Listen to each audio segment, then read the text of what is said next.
Blizzard's largest mistake was, and this happened right before, I think like 2019 or so, 2018, where StarCraft and the Blizzard team decided we are going to actually pitch StarCraft as this is such a hard game. Look at how hard our game is. They ran commercials talking about it. This is this is an adult game. Yeah. I remember when they showed us those commercials and everything at like one of the summits, I was like, I don't like that. Like, I think this is a mistake. Like, I felt very alone in that actually at that time. Like, I think most people thought like, no, and like, Artosis and Taste love saying this, for example. Not to call them out specifically, but they would say it like this. Hey, SC Historian here.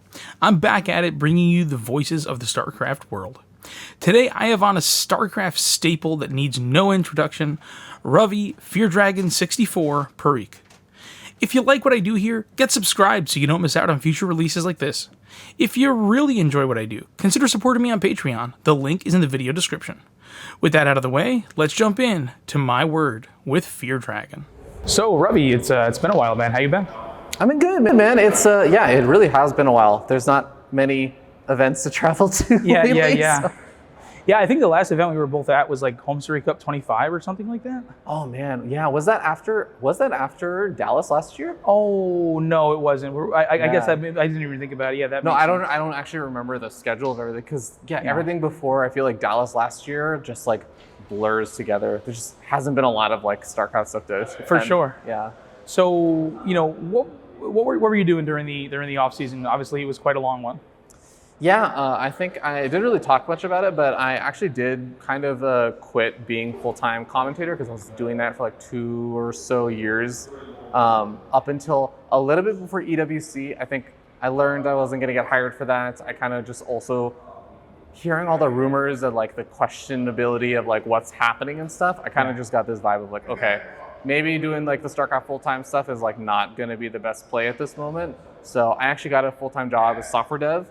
Was doing that basically for the last year and everything. So yeah, back to like the normie life, enjoying StarCraft. I still like watch a lot, but it's also been very different. Like the way I think I'm enjoying StarCraft again, it reminds me a lot more of how I was enjoying it back in the day, where I'm not like watching a tournament game on Warustream or whatever and thinking, oh man, okay, this is like 3 racks with 1 Cyclone, kind of like an interesting timing push and stuff. Like, let me make note of this, that Sol or, Korean Terrans seem to be doing this stuff. Now I'm just like, oh man, fucking Cyril's just bopping everyone. Or, oh man, Sal really still sucks at StarCraft. It's like, it's a lot more casual, a lot more chill. I'm just like enjoying it.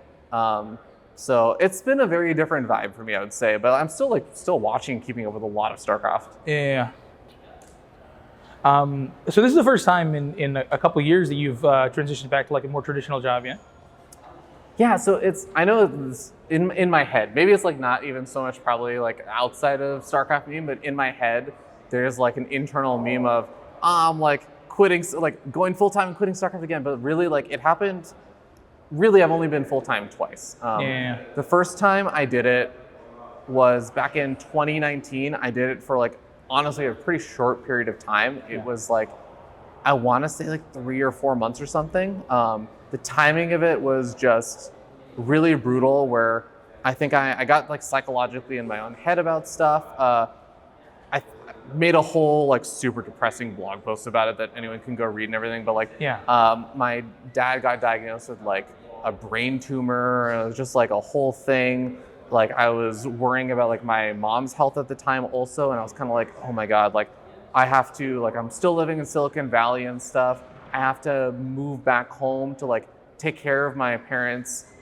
Cause I was like, my dad's gonna be going through all this like chemotherapy stuff. Like the doctor's giving him like 6 months to live. My mom is like dealing with health stuff. So I have to take care of like both of them. It's just not gonna make sense. Like, I don't know how I'm gonna do this. The reality was actually like things were not so bad. I kind of like built it up in my head. And I was like, okay, like I can't do this. And I ended up like moving back, and I look back on it. I don't regret moving back home and like taking care of my parents and stuff. But in retrospect, it was like all intensified in my head. Like I think I didn't need to like stop doing StarCraft full time, but like it's a kind of weird thing. But like that was like the first time. Second time, like yeah, I did it for like 2 years and stuff. Like I felt like I gave it a good run. I feel like more So the reason I ended up stopping was just more the stoppage of like StarCraft events more than like that I wasn't getting hired or anything. So yeah. Yeah, sure. I mean, it's been a very tumultuous few years for StarCraft, and I think nobody's really known where it's going. Now, speaking to the current state of stuff, I think there's been a lot of discourse around balance. Some people feel Protoss is a little overtuned. Results don't necessarily reflect that. How do you feel about balance right now? Man, I've always had this this viewpoint on balance, which sounds like such a escape reasoning or rationale of like, oh, I just don't want to talk about it. I don't want to voice my opinion on it or something. But it really is just like, to me, the game is like, it's like a maze, or it's a Rubik's Cube or whatever you want to call it, right? Yeah. And it's like not my job to question what is the nature of the Rubik's Cube or the puzzle or something. I'm not here to say like, well, I think that this red color really should have been a green color. I'm not here to be like, oh, I think that this maze doesn't need this wall over here. It's like, no, our job is as players is to figure out how to solve the maze. Whatever. Yeah, we're struggling with it. That's fine. I know that there's an importance for people to question the design of the maze and the puzzle and all that other stuff. Absolutely. That's not me though. I'm just like, yeah, you know what? Protoss really does seem to be struggling at the top level, but also people are also really frustrated with Protoss. I think I can acknowledge all that stuff, but I also don't have a strong opinion of I think I know where the balance lies. I think I know the truth, and people need to hear my opinion. I'm not thinking that at all. So the vibe I get is right now talking to a lot of pro players and stuff, because I know that community sentiment's out there. That's pretty easy to find. I talk and ask a lot of pros this past 2 days or so, or past 2 days about what they thought about things. Yeah. And it is so all over the place. Truly even in ZVP where the Zergs are very vocal about oh man, this is just unplayable late game and stuff. The Protoss players are I think it's not as bad as the Zerg players make it out to be in late game. And some Protoss players are saying, oh yeah, we're actually doing well late game. But mid game is difficult, and some Protoss players are it's actually pretty even. And I think one of the ways some of the Protoss players have phrased it is the Zerg players just aren't doing what they need to do. The same way that Protoss players get complaints of well, you just aren't playing hero and max packs, so they're showing you what to do. Yeah. Protoss players also Serral's late game ZVP, which is ironic to say because we just timeline wise, you and I just witnessed Serral versus Classic happen in the late game where Serral just lost. But a lot of players are saying Serral's just so good at late game ZVP. They just need to play like that and they'd also be winning. For sure. So it's just so all over the place. PvT, same thing. It's listening to Soul and a bunch of the other Terran players complain about it, and the Protoss players also just it's not so bad. I hear Zerg players complaining it's just about Terran. Dude, nobody knows. There's actually the vibe I get is that there's no real consensus right now. It's funny that you used the Soul ID because somebody told me a funny story yesterday about how a few years ago there was some kind of DreamHack qualifier where Stefano was going to face Spirit, but he didn't realize that he switched his name, and so he was this is some new guy that I'm gonna It was just so funny, and obviously he realized he was going up against a bit of a brick wall in Spirit. But anyway. So, StarCraft is in a really weird place right now where there's still so much support. You still see a lot of grassroots stuff. We still see Cheesadelphia happening. We still see Home Story Cup happening. Bulgarian, the BGE event has popped up. There are some whispers of a Polish event on the horizon. But at the same time, ESL has essentially stepped away from StarCraft outside of the production work that they're doing for EWC, and EWC, is happening, and that's great, but obviously it was a bittersweet announcement. Where do you see the StarCraft scene, heading going forward? Do you think these grassroots events are enough to sustain, pros dedicating themselves at a high level? Yeah, I think you are actually asking the right question, because a lot of the time the question that people get or people keep asking is StarCraft going to be alive? Is StarCraft going to have an esports scene? It's well, F off. These people, I think, are the people who ask those questions don't understand what it means to have a competitive scene and stuff. it's not just about having premier events and everything, but you're asking the right question, which is it going to be enough to sustain the interest of like top level pros? And I think the reality is we're going to see a lot more people. This is my guess. Obviously some big stuff could potentially happen where like maybe someone else decides like, oh, actually we're going to start investing into the StarCraft League. Maybe people's hopes and dreams about like Blizzard reinvests or something in StarCraft, like maybe that stuff could happen. I'm not pinning a lot of hopes on it, really. Yeah. And I think in my reality, I see it as there's going to be a lot of the grassroots stuff.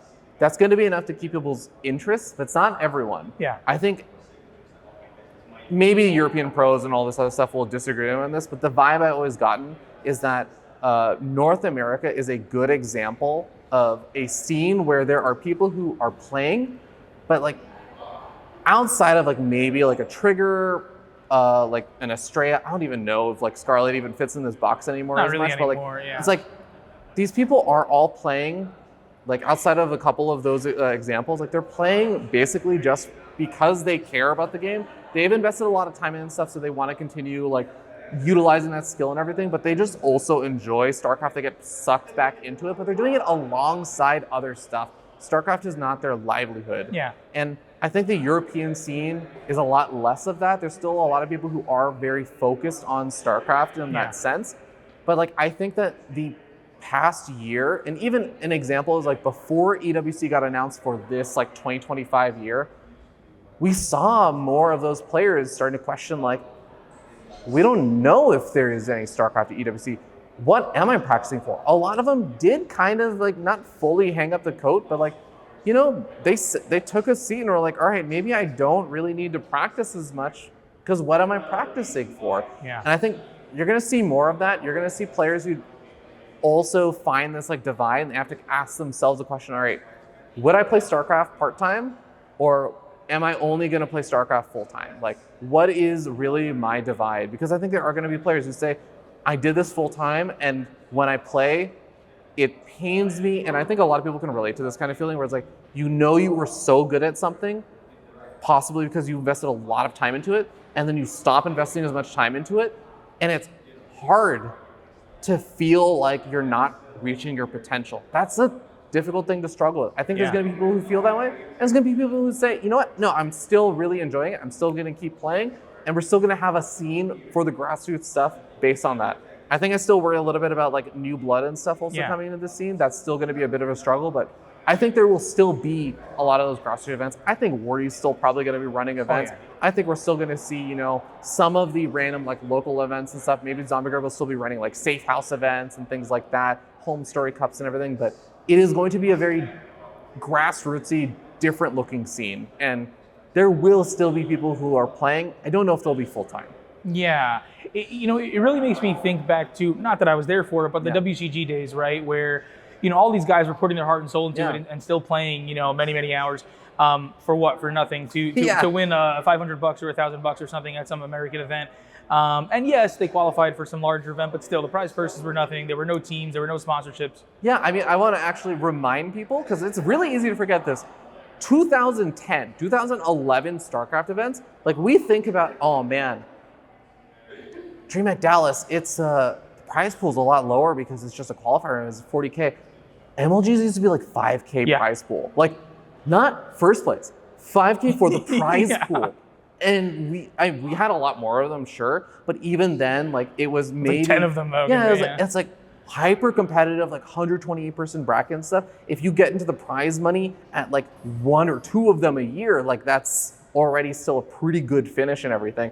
So you're maybe making what, like a couple hundred to like maybe a couple $1,000s a year. That is where we were like at a time that people consider like a very peak moment of StarCraft. You can absolutely still have a scene in that kind of situation. Yeah, and so many other games are evident of that, right? Like, there's so many scenes out there where there's a fervent player base, but like GeoGuessr, it's a really funny example to compare to StarCraft, but like they have a 12.5K tournament here, but like they still got hundreds of people showing up to watch. You know, they still have players and production people, you know, willing to come out and support an event like that. And you know, and StarCraft is a long, long ways from $12,000 tournament being our big thing. Yeah. So yeah, no, I 100% agree. about that, right? It's a big question as to whether that Blizzard or EWC is going to step up and do something. But nonetheless, I think it's a preposterous question to ask whether or not there's going to be competitive StarCraft. There's going to be competitive StarCraft until like the nuclear holocaust or something. Like that's pretty much the way I see it going. Or until the Battle.net servers eventually shut down StarCraft, because some people forget that we are in fact still living in a world where StarCraft doesn't have any LAN, and actually if the servers shut off, you wouldn't be able to play anything but campaign. That's a fun thought, isn't it? No, it truly is. And at least we are all very comfortable having faith in Blizzard, who have been absolutely unquestionable organization. Unchanging in their beloved support for StarCraft.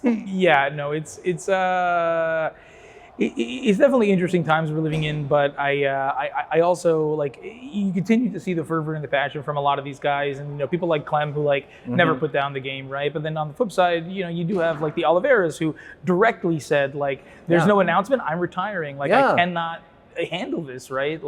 I'm sure that's an incredible emotional pressure to handle. One thing I've asked, pretty much all my subject at this point is, how did you get into StarCraft?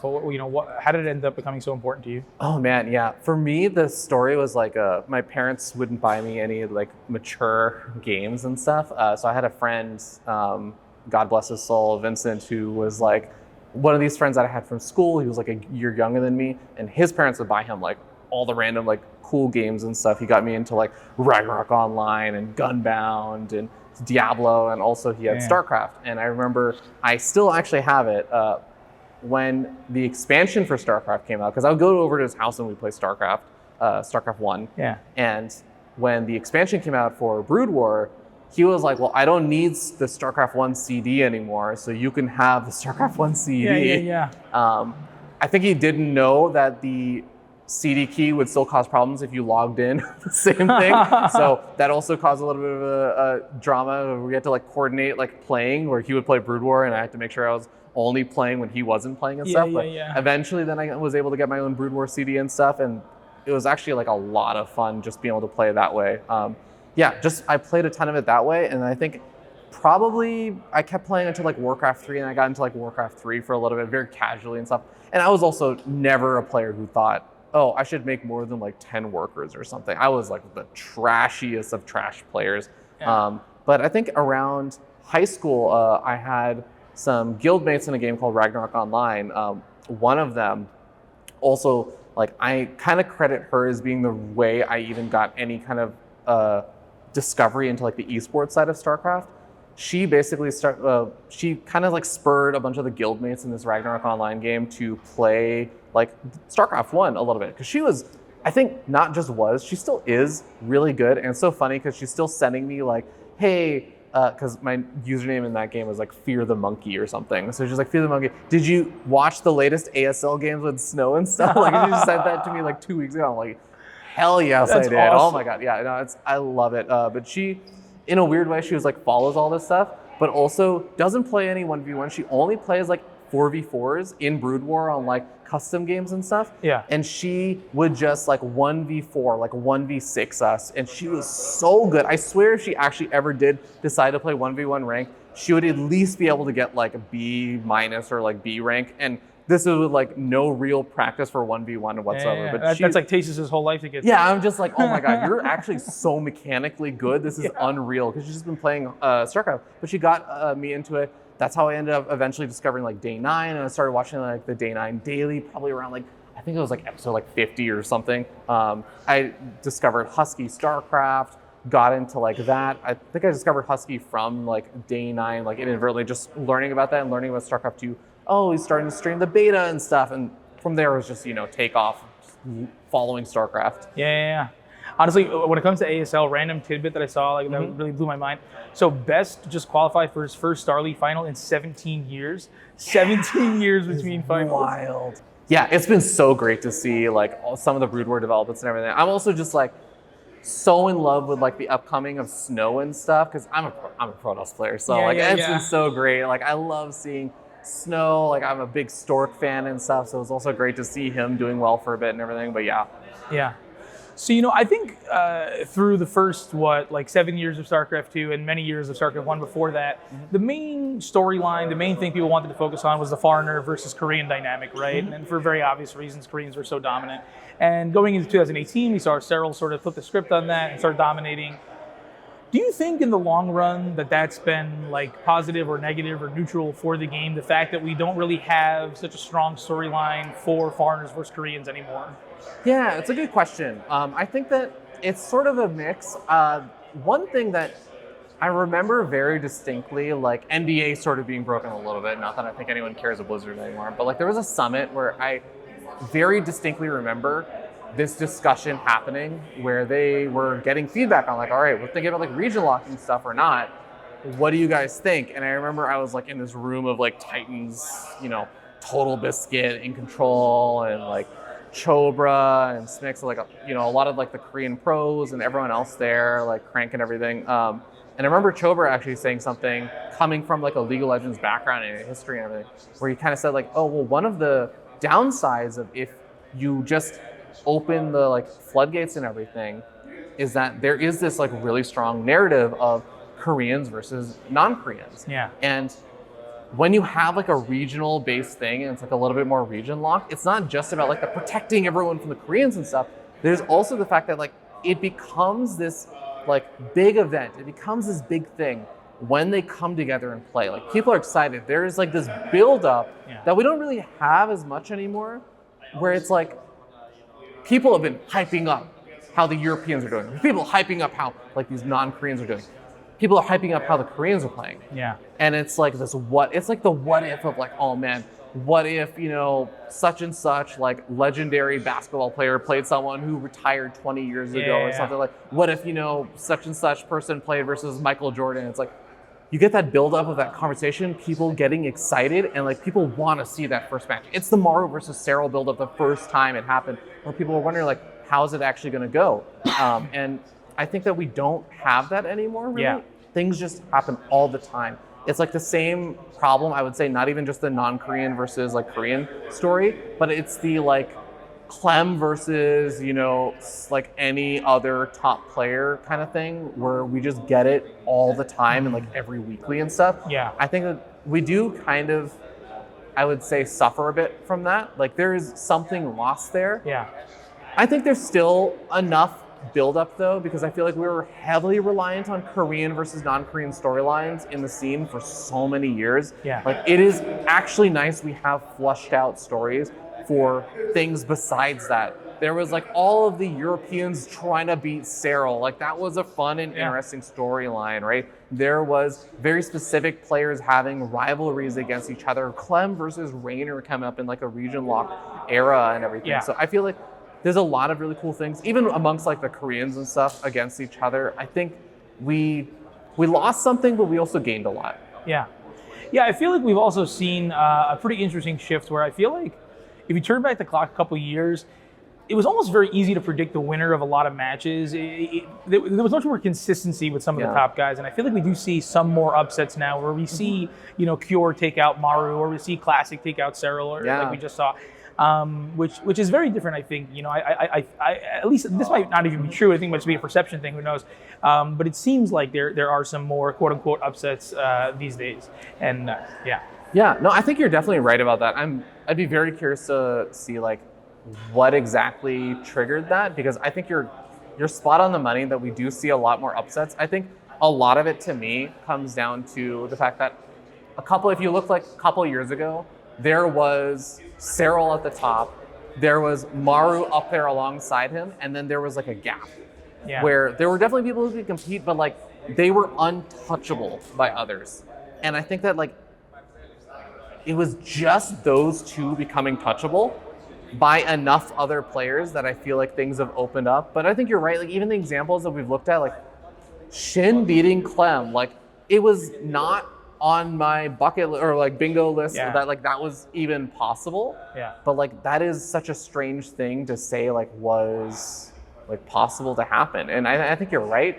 I do wonder, I feel there's going to be a lot of people, I was almost about to call them haters, but maybe realists that are saying yeah, we're in a different era of StarCraft. We have gone through a very strange year where people simply were playing less. I don't think Clem has been playing any less or anything, but like, you know, Cyril did his military service. Like a lot of players were very vocal and saying like they are practicing less. Like the game is also in kind of a weird place in terms of like no one's 100% sure with like the map changes and stuff and like the balance. Everyone that we were talking about earlier like has different opinions on that kind of stuff right now.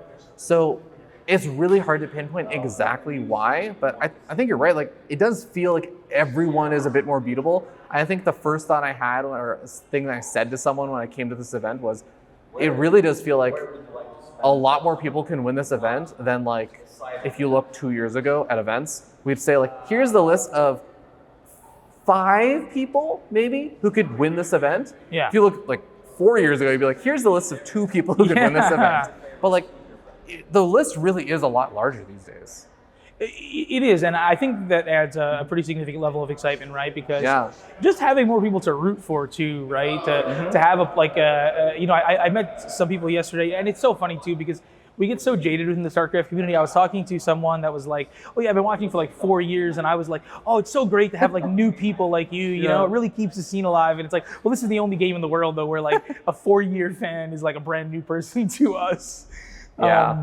So, you know, when it comes to RTS, obviously, you know, it looked like we were going through some kind of boom times. It looked like we were going through some kind of renaissance.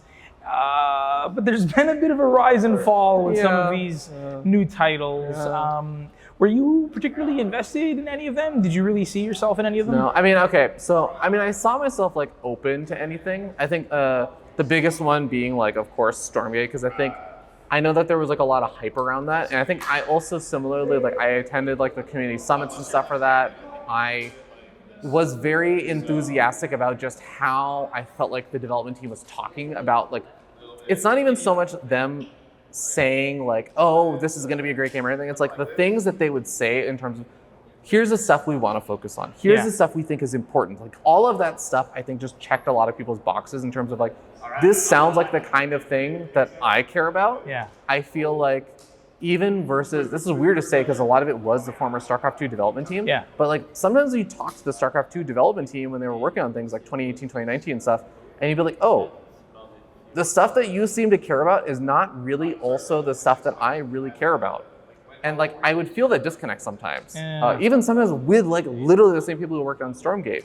So I think I felt hopeful about it, but I think in my mind, I also always very personally felt like StarCraft has been such a unique thing for me where, yes, I played Age of Empires, I played Warcraft 3, played obviously StarCraft and everything. I played a bunch of like these RTS games and stuff, mostly Blizzard RTS, but I never really considered myself an RTS person. StarCraft was really like magic in a bottle. It really wasn't something I feel like I was super duper hopeful was going to just like be replicated for me personally. I've talked to Maynard about this a lot, which, you know, Maynard has gone on from his like very successful like StarCraft commentary thing where people I still like, I think like last week see people saying like, I miss Maynard. Hey, how could you not? Me too. How could you not? Yeah, like he was prolific and everything. And like he really did, I think, love the StarCraft and everything. But like you look at him now and the stuff that he does now, I feel very like I relate to him a lot and I talk to him about this sometimes. Like he isn't really an RTS player. Like he was a StarCraft person. But like he's into like Doom and Quake shooters and stuff. He likes platformers. I'm not so much in the shooter genre, but like I'm a platformer person. Like I like playing JRPGs and like random other stuff, MMOs and everything like that. So I think I personally didn't have like, I was ready that if StarCraft, like everyone just transitions away from StarCraft or something, like I'd be ready to say like, yeah, you know what? It's not quite for me or something. I think I was very prepared for that potential, but I was also wanting to stay open to it because there's like this idea for a video I've had for a very long time, which is just like, I want to make, just talking about why do people like StarCraft? Because I think that there are different types of people who, some people really like the game. Some people really like the competition available in the game, like skill ceiling. And I think that's different from saying I really like the game because I like the feeling of the units and like playing and like the strategy available and stuff versus like I feel like it's a very competitive environment and everything. Some people like the community. I think I was more of a community person. Like I really got invested because of the people I knew who were involved in the game and like the personalities and the things available. Yeah. Some people like arcade, like people like StarCraft for such different reasons.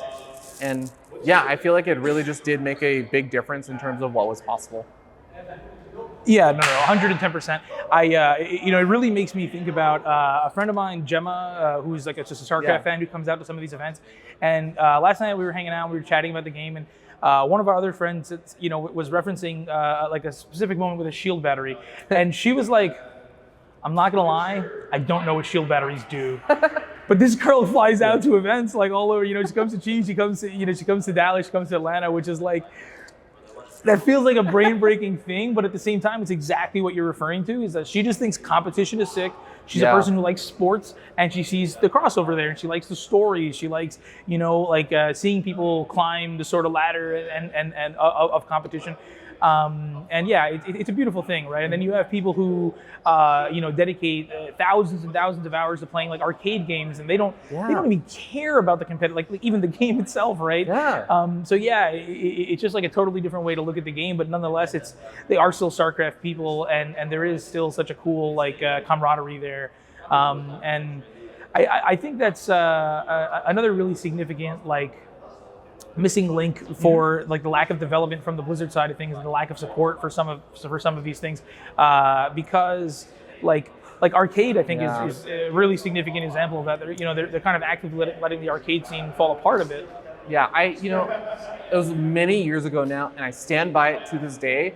And I think I actually made this video on YouTube that I called "StarCraft is Esports," and it was what I think Blizzard's largest mistake was, and this happened right before, I think 2019 or so, 2018, where StarCraft and the Blizzard team decided we are going to actually pitch StarCraft as, this is such a hard game. Look at how hard our game is. They ran commercials talking about it. This is this is an adult game. Yeah. I remember when they showed us those commercials and everything at one of the summits, I was like, I don't like it. I think this is a mistake. And I felt very alone in that actually at that time. I think most people thought no, Artosis and Taste love saying this, for example, not to call them out specifically, but they've been saying this to compliment the game for more than a decade. StarCraft is such a hard game. StarCraft is the hardest game and everything. I'm this is what I think a lot of the problem is. StarCraft has a PR problem. Yes. It's had a PR problem for a long time. Everyone I think that plays StarCraft 2 and has played a little bit of StarCraft 1 knows Brood War is so much harder of a game relative to StarCraft 2. You controlling the units is notorious. Everyone knows all this. Everyone knows what a difficult game Brood War is and how much harder it is mechanically to play than StarCraft 2. Yeah. Why is it that if you go up to 95% of people who played StarCraft or know StarCraft, it's actually that they played Brood War. Yeah. And 95% of them don't go to you and say, "Oh man, that game was so hard" or something. They don't go to you and say, "Oh man, StarCraft, I can't do it because it was so difficult," or blah, blah, blah, I was terrible at the game back in the day. No. Most of them, they do what I call the Mario Kart effect, or the Smash Brothers effect. People who don't know about Super Smash Brothers esports or don't know about Mario Kart competitively, I don't even know much about Mario Kart competitively. If they go up to you and they say, "I played this game as a kid," they say, "Dude, I killed at that game. I will crush you in that." Yeah. They have such confidence that they are not thinking about things through this esports lens. Yeah. They aren't thinking Super Smash Brothers esports, Mango and Armada, all these other people. They're like, "Dude, I was so good at Super Smash Brothers. I have positive memories of playing it." But StarCraft 1 was a harder game. Why did they think that way? It's because of the way we pitch StarCraft. It's the way that we talk about StarCraft. We created a PR problem by basically equating StarCraft to esports. Yeah. And it has shunned away so many people because that has been a push that has happened from the very beginning, from the esports scene, from Blizzard. It's a very complicated problem. I know it wasn't intentional, but I hate it. I think it is one of the biggest blunders that has happened in StarCraft. No, it hurt the player base, I think, more than anything else possibly could have. And because StarCraft got this reputation as the competitive psychos play StarCraft. You must have 1,000 APM to enjoy the game or something. And yeah, I think you hit the nail on the head. I think it's a very, very significant problem for StarCraft, and I do think that the messaging around it has been that for ages. Like, this is the most difficult game. And listen, it is a double-edged sword in the sense that it does help the game, but like in weird ways, it does. right? Like there's sort of like an ethereal respect for like StarCraft people, but those same people who respect the StarCraft people won't play StarCraft, right? Because they think, oh, well, that's like for you guys, and that's this not is for us. looking, not for touching. Yes, and that's like a super significant problem, right? I think for ages we've had a lot of people who watch the game but don't play the game, and yeah, no, it's definitely a very significant point. And one thing I do wonder about is. Like chess, for example, is a game that obviously has always been very popular and has been around for ages, but went through a bit of a renaissance over the last few years. Not only because of Queen's Gambit and other television shows, but because of the popularity of people like Gotham Chess and the Botez twins and Magnus and all these guys. And it's obviously a long shot, but I also don't quite see the reason why StarCraft can't get some of that similar appeal, mainstream, broad appeal. I always wondered why we didn't see somebody like an In Control go on like Joe Rogan or something like that. The way we see some of these top guys now. Obviously, it's very, very difficult to sort of make something like that happen. But I do think that StarCraft is it's such a part of like the cultural zeitgeist. Like people are really fundamentally aware of StarCraft, even people who don't engage with esports at all.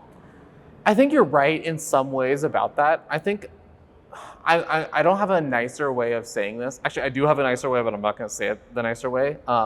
StarCraft as a community is very entitled. Like I think we are very pampered from our history. I know that like a lot of people, like we've definitely gone through a lot of hardship and things, but like the StarCraft 2 specifically scene, it's filled with people, and I'm not just talking about like fans and stuff, I'm talking about community members and everything, like where we don't know what it's really like to like work hard to build the scene as much. Like we've absolutely done a lot. Don't get me wrong. I'm so proud and I love the StarCraft scene in a lot of ways, but like it's very easy to look and see like what is possible when you point to things like how the fighting game players and stuff have to lug. Like if they want to do these like local tournaments and stuff, they are lugging CRT monitors. They don't have the ability to play people off or like online until like very recently, until like Slippy and all these other things came about. They basically said, if I want to play with anybody else, not just like play casually or anything, like if I want to play with anyone except for literally like my sibling or my like best friends or something,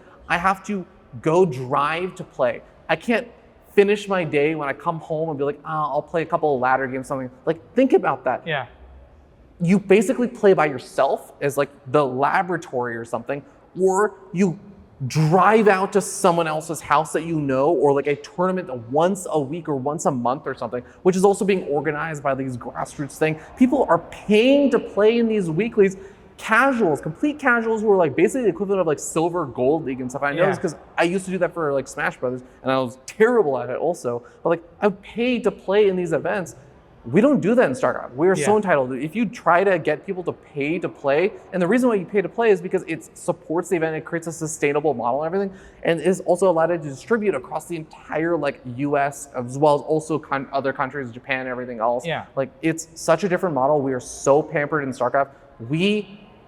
We're not equipped to do those kind of transitions and to do the kind of stuff that needs to happen. Chess also similarly has so much of a history of having this like, not just like grassroots kind of stuff and everything, but like chess has a bit of like that grassroots feel where like people will go to a park and play chess. Like there is that ground level thing where people put in an effort to go do the thing. I have a nice way to say it, but like I'm not gonna say it this way. StarCraft, we are so entitled and pampered. We don't have people who are willing to do that. And I don't even think it's necessarily just entirely our fault or anything. Like, I think this is also a part of like it's a game design problem. Even in Brood War, people would put in more effort to find games because there was no matchmaking in Brood War back in the day. You'd find custom games, and through that you'd be like, well, I want to find people who are good, like at the right level to play against and stuff. So you find clans and you find chat channels. You put in that extra effort. We're pampered by StarCraft 2 and like the design philosophy of it. It's so tough to replicate that. Why do you think some of these new gen RTSs hit such a brick wall in terms of community support? I mean, I think that a lot of people were burned by stuff. And I'll say actually before Stormgate, because I think that's what most people think about. I think people in general in the game industry have experienced, not just even recently, but like over the past decade, through kickstarted games or like crowdfunded games and all this other stuff, like early access, there has just been in the game industry a lot of pushback against these kind of models. Yeah. So I think it was already, like, it was not set up in this like complete goodwill market that I think maybe existed 10 years ago, Yeah. where games could do this stuff. And if they did okay, like it would have been fine. I think things come under a lot more skepticism. There's a lot more expectation around like how these games are going to treat things.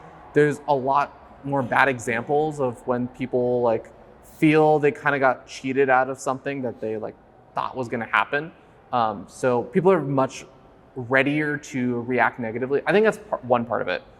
The other part of it, I think, is just simply that like none of these games, I think I can go through like each one of them one by one, but like Stormgate, I feel like the biggest thing to me is just, it's a lot of people who had very ambitious goals and they tried to spread themselves over so many different things. And I think, I mean, they're still at it and I really still am genuinely rooting for them. Yeah. But like, it's so difficult to nail so many things when you're an indie startup coming from people who have just been working at this very large company that's very well supported in like a lot of different ways. You have the resources for all this stuff. And then suddenly try and transition from that. And then also go from this model where Blizzard used to keep their cards very close to their chest to, we have to rely on the community because the community is what is keeping this game alive, not just in terms of like early access purchases and support and everything, but the energy and the enthusiasm from the community is what they, as a game company, can go to investors to get more runway to build the product that they want. Like they have to show that, so they have to build that hype. They have to, like, through financial means, build that same kind of reasoning. So I think it's really, really tough to make those transitions. I think Battle Aces was a big surprise to see that like not happen. Yeah. But like I think that they also try to pivot. Everyone's trying to do something. They're trying to figure out what to do differently, because I know a lot of people say, why can't they just remake StarCraft? I do not think if you remake StarCraft in the current game design right now, it would like blow up and do as well as everyone wants. I think you could have a game that had, yeah, probably like a StarCraft audience or something. This is maybe controversial. I don't think the StarCraft audience and the fan base and the player base is large enough as it is right now to justify the development of a game that was literally just StarCraft again. I think you do need to pull in new players. I think you do need to pull in like a new thing, and you have to do something differently. But like no one has been able to find how to transition or make that thing where it hits both the StarCraft core audience of like who's there right now and also pull in new people. Yeah. Like I just think that is the biggest problem. For sure. I mean, obviously, I think what they all hoped and tried to do, but so many different approaches, and none of them have really seemed to pan out. I think that Battle Ace is just being rug pulled like this is rather surprising, but I guess, you know, the speculation that I've heard is just that maybe Tencent has some very specific metrics they were looking for or something along those lines. But I guess we can speculate without any real solution there. But do you have any hope for the IP contract that Nexon signed recently with Blizzard? What do you, any thoughts on what they might do?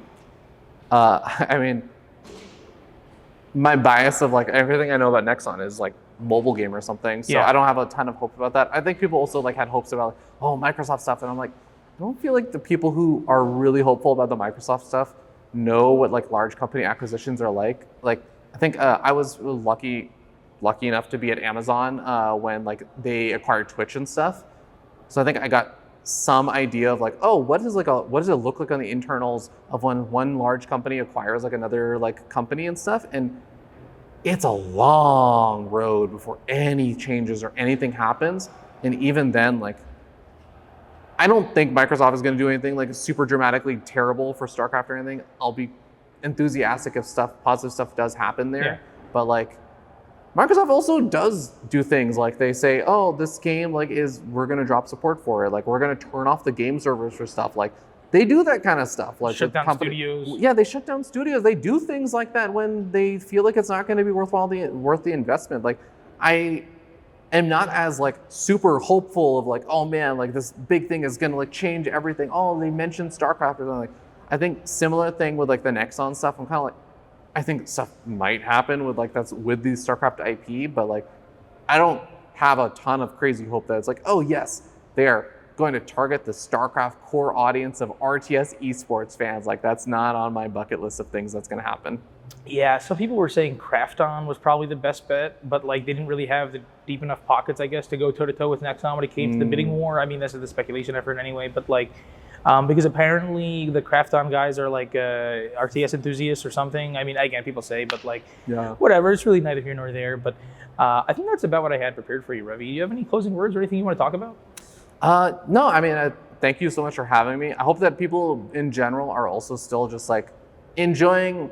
This is going to sound like a little bit like two sides of like opposite messages, but I hope that people are enjoying StarCraft and like everything that we have right now, because I know that we're in a kind of like not great spot in a lot of ways. It kind of feels like a little bit of a swan song, and I think it is a swan song for the era of StarCraft we're in right now. Yeah. But I hope that people who really still do feel like they have a love for StarCraft and still have enjoyment and everything, do still check out like the Wardies and like the Home Story Cups or all the other events and everything that are still going to be happening. Because I think we talked about it earlier, like there is still going to be a StarCraft scene. It is really just, do you still want to like put the time in and enjoy it? It's still going to be there. There's still going to be a lot of great stuff to consume. I think YouTube is also a place where there's still a lot of like weird developments and stuff with StarCraft. So I hope people still stay open-minded about it and don't feel too attached to like the version of StarCraft that we have right now is the only version that can exist.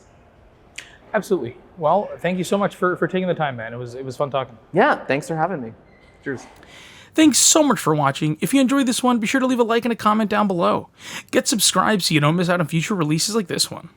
If you really enjoy what I do here, consider supporting me on Patreon. The link is in the video description.